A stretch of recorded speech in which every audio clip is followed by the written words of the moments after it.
جو چلے تو جہاں سے گزر گئے، پائے مہا ملک۔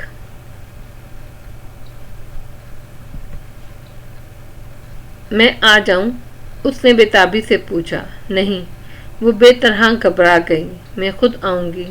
یک لخت عالم شاہ نے اس کا ہاتھ چھوڑ دیا، یا شاید خود بخود چھوٹ گیا تھا۔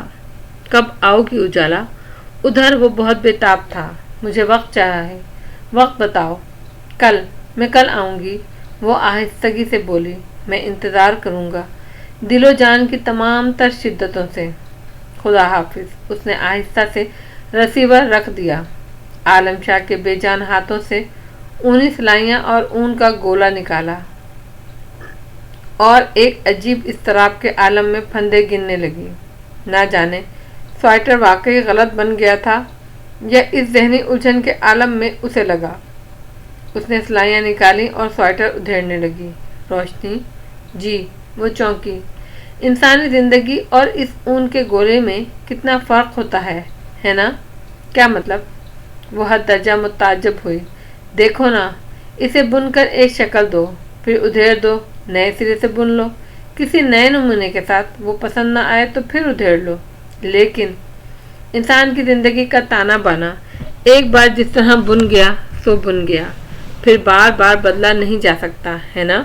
جی، اس نے گویا گہری سانس لی۔ درست کہتے ہیں آپ۔ پھر بعض لوگ اپنی زندگی کو نئی نئی شکلیں کیوں دینے کے در پہ ہیں؟ مطمئن نہیں ہوتے نا زندگی سے، اس لیے۔ تم اپنی زندگی سے مطمئن ہو روشنی؟ ذوالفشاں نے اس کی جلتی بجھتی آنکھوں میں دیکھا اور مسکرا دی۔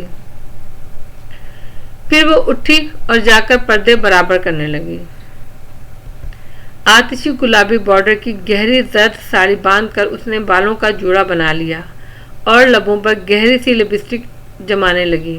کہیں جا رہی ہو؟ وہ نسخہ ہائے وفا کے صفحات پلٹ رہا تھا۔ جی ہاں، ذرا آپا کی طرف جا رہی ہوں۔ وہ پرفیوم اسپرے کر رہی تھی، خود کو انتہائی بے نیاز ظاہر کرتے ہوئے اندر سے بالکل چور ہو رہی تھی۔ میں خیرہ سے آپ کے کھانے اور دوائی کا کہہ کر جاؤں گی۔ جب وہ آئے تو پلیز اسے ڈانٹ کر بھگا دینے کے بجائے کھانا کھا لیجیے گا اور دوائی بھی۔ ہاں ٹھیک ہے۔ اس نے جیسے بے خیالی میں سر ہلایا۔ ذوالفشاں نے آئینے میں اس کے عکس کو غور سے دیکھا اور ایک وقت وہ دائیں پلٹتا تھا، اگلے کئی صفحات بائیں طرف پلٹ دیتا۔ کسی لفظ پہ اس کی نگاہ جم ہی نہیں رہی تھی۔ اسے احساس ہوا کہ بے نیاز صرف وہی نہیں بلکہ عالم بھی بن رہا تھا۔ عالم؟ ہاں کہو، میں جلد آ جاؤں گی، وہ نرم لہجے میں بولی۔ عالم شاہ نے سر اٹھا کر اسے دیکھا۔ میں نے کچھ تو نہیں کہا، تم جتنی دیر چاہے رکنا۔ اچانک ہی اس کا من شرارتی ہوا۔ سوچ لیں کیا کہہ رہے ہیں۔ اس نے ایک سنجیدہ نگاہ اس پر کی اور واپس کتاب پڑھنے لگا۔ اف خدا، کیا کچھ نہیں تھا۔ دل ہی دل میں خود کو لرزش کرتی وہ اٹھ کھڑی ہوئی۔ خدا حافظ عالم، باہر نکلتے ہوئے وہ بولی۔ خدا حافظ، وہ بڑبڑایا۔ اس کے چلے جانے کے بعد اس نے تا دیر دروازے کو دیکھا، پھر لب بھینچ کر کتاب کو تکیے پر کھینچ مارا۔ ہیلو کزن، وہ چائے پی رہا تھا اور اسے دیکھ کر شگفتگی سے مسکرایا۔ آذر، یہ کیا پاگل پن ہے؟ وہ تھکے ہارے انداز میں بیٹھی تھی۔ عشق، عشق اور صرف عشق، وہ ہنسا۔ ویسے یار بڑی زیادتی ہوئی ہے نا ہمارے ساتھ؟ آذر، وہ چند لمحے اسے گھورتی رہی۔ میں قطعاً سنجیدہ ہوں۔ میں تمہیں مذاق کرتا نظر آتا ہوں؟ اس نے بھی سنجیدہ ہوتے ہوئے کپ ایک طرف رکھ دیا۔ اجالا، زندگی نے اس قدر خطرناک مذاق کیا ہے میرے ساتھ کہ مجھے تو ہنستے ہوئے بھی خوف آتا ہے، اور سچ پوچھو تو مجھ سے زیادہ بہادر تو تم ہو۔ کتنی آسانی سے سہ گئی سب کچھ، کسی کو بھنک بھی نہیں پڑنے دی۔ تمہاری جگہ میں ہوتا تو پاگل ہو جاتا، چیخنے چلانے لگتا۔ بہرحال اس نے بات کاٹی تھی، جو ہونا تھا ہو چکا۔ زندگی کو اون مت سمجھو کہ کچھ غلط ہوا بھی ہو تو بس ہو گیا، اسے ادھیڑ کر نئے سرے سے بن لو۔ ایسی کوشش کرنا حماقت ہے۔ جو کچھ نئے سرے سے شروع کیا جا سکتا ہے اسے آزمانے میں کیا حرج ہے؟ پاگل مت بنو، وہ خفگی سے بولی۔ اس میں پاگل پن کی کیا بات ہے؟ یہ بے لطف بے کیف زندگی کیا یوں ہی گزارتے چلے جائیں؟ یہ زندہ لاشیں گھسیٹتے پھریں۔ اجالا، خوشیوں کے جگنو ابھی ہماری پہنچ سے دور نہیں ہیں۔ اپنی خالی بند مٹھی کو کھولو اور اس کی طرف ہاتھ بڑھاؤ، کیا خبر ہم انہیں قید ہی کر لیں۔ آذر، کیا یہ سب کچھ اتنا آسان سمجھتے ہو؟ وہ تھکے تھکے لہجے میں بولی۔ نہیں، بہت مشکل، مگر ناممکن ہرگز نہیں۔ وہ زور دے کر بولی، قطعاً ناممکن۔ کوئی کھیل اس وقت کھیلتے ہیں جب کھیلنے والے راضی ہوں۔ میں اس کھیل میں تمہارا ساتھ ہرگز نہیں دے پاؤں گی۔ میں کوئی کھیل تو نہیں کھیل رہا اجالا، وہ دکھ سے بولا۔ کھیل تو کھیلا تھا تمہارے سید عالم شاہ صاحب نے، ایسا کھیل جو فیئر بھی نہیں تھا، جس کے فیصلے غیر مصنفانہ تھے اور ایسے غیر منصفانہ کہ ان کی سزا آج تک جاری ہے۔ میں کہاں کوئی کھیل کھیلنا چاہتا ہوں، میں تو محض انصاف چاہتا ہوں اجالا۔ جب ایک بار کسی کو غلط فیصلے کی سولی پر چڑھا دیا جائے تو پھر اس کی لاش کو اتار کر اس میں نئی روح نہیں پھونکی جا سکتی۔ آذر، جو نہیں ہو سکتا اس کی تمنا مت کرو۔ اس کا لہجہ قطعی تھا، وہ اسے بے بسی سے تکتا رہ گیا۔ ہاں، وہ اس روز والی بات ادھوری رہ گئی تھی۔ اچانک ذوالفشا کو خیال آیا، آپا بتا رہی تھی کہ پھپھو اماں نے تمہاری ہونے والی دلہن کا انتخاب کر لیا ہے۔ میری ہونے والی دلہن کا انتخاب میں نے اور امی نے مل کر کیا تھا۔ اسے غور سے دیکھتے ہوئے وہ کہنے لگا، لیکن ہوا یوں کہ وہ جس راستے پر چل دی وہ کہیں اور جاتا تھا۔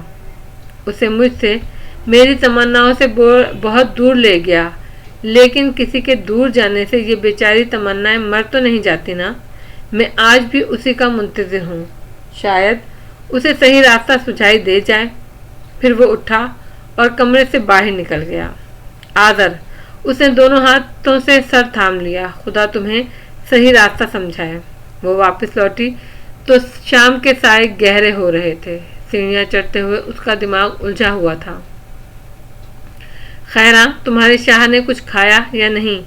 اس نے اوپر کمرے میں جانے کے بجائے کچن میں جا کر رات کے کھانے کی تیاری کرتی خیراں سے پوچھا۔ جی بی بی صاحبہ، تھوڑا بہت کھا لیا تھا، اس نے عقل مند بنتے ہوئے سر ہلایا۔ ویسے آپ گھر پر نہ ہو تو وہ دل سے نہیں کھاتے، یوں ہی ایک دو نوالے لے کر چھوڑ دیتے ہیں۔ اس نے کسی گہری سوچ میں سر ہلایا، پھر چونک اٹھی۔ اور دوائی کھائی تھی انہوں نے؟ وہ مڑ کر کچن سے نکل آئی، منتشر دماغ سے سیڑھیاں عبور کر کے کمرے کی طرف بڑھ گئی۔ عالم اندر داخل ہو کر اس نے پکارا۔ آنکھوں پر ہاتھ رکھے لیٹا تھا، ہاتھ ہٹا کر اسے دیکھنے لگا۔ سو گئے تھے؟ وہ قریب آتے ہوئے پوچھنے لگی۔ نہیں۔ اس نے گہرا سانس بھرا۔ کر رہا تھا غم جہاں کا حساب۔ کل یونس صاحب آئیں گے آپ کا چیک اپ کرنے، یاد ہے نا آپ کو؟ اس نے جان بوجھ کر اس کی بات کو نظر انداز کر دیا۔ تمہیں یاد ہے؟ بس کافی ہے، میں یاد رکھ کر کیا کروں گا؟ کیوں؟ آپ کا جی نہیں چاہتا جلد ٹھیک ہو جانے کو؟ جی کے چاہنے کی کیا بات کرتی ہو جانے عالم؟ وہ اداسی سے مسکرایا۔ یہ جی تو خدا جانے کیا کیا چاہتا ہے، لیکن ہر خواہش کہاں پوری ہوتی ہے۔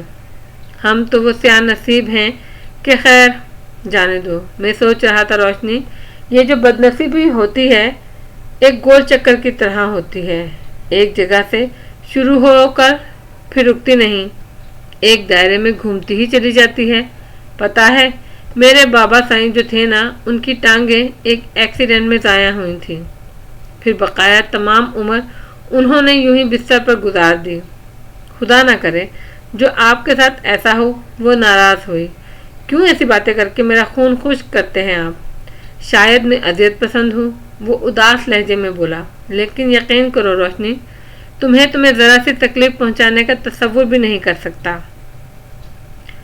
کوشش کرتا ہوں کہ ان زہریلی سوچوں کے ڈسنے سے جو اذیت ہوتی ہے اسے خود تک محدود رکھوں، لیکن دماغ کا بدن سے عجیب رشتہ ہوتا ہے۔ پلک جھپکتے میں یہ زہر سارے بدن کی نس نس میں رس جاتا ہے۔ پھر بھلا زبان کیسے محفوظ رہ سکتی ہے؟ اور زبان زہریلی ہو جائے تو الفاظ میٹھے کیسے نکلیں؟ میری مجبوری کو سمجھو روشنی، خفا مت ہوا کرو۔